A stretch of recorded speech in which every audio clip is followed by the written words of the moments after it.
one will last 6 weeks. It includes a full and complete ceasefire, withdrawal of Israeli forces from all the populated areas of Gaza, and the release of a number of hostages held by Hamas, including women and elderly and the wounded.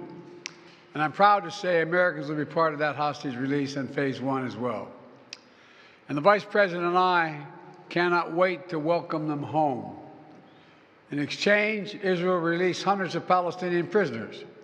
And during phase one, the Palestinians can also return to their neighborhoods in all the areas of Gaza. And the surge of humanitarian assistance into Gaza will begin. And the innocent people can have a greater access to these vital supplies.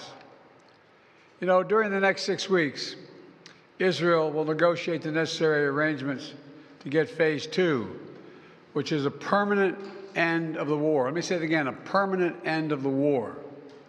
There are a number of details to negotiate to move from phase one to phase two, but the plan says if negotiations take longer than 6 weeks, the ceasefire will continue as long as the negotiations continue.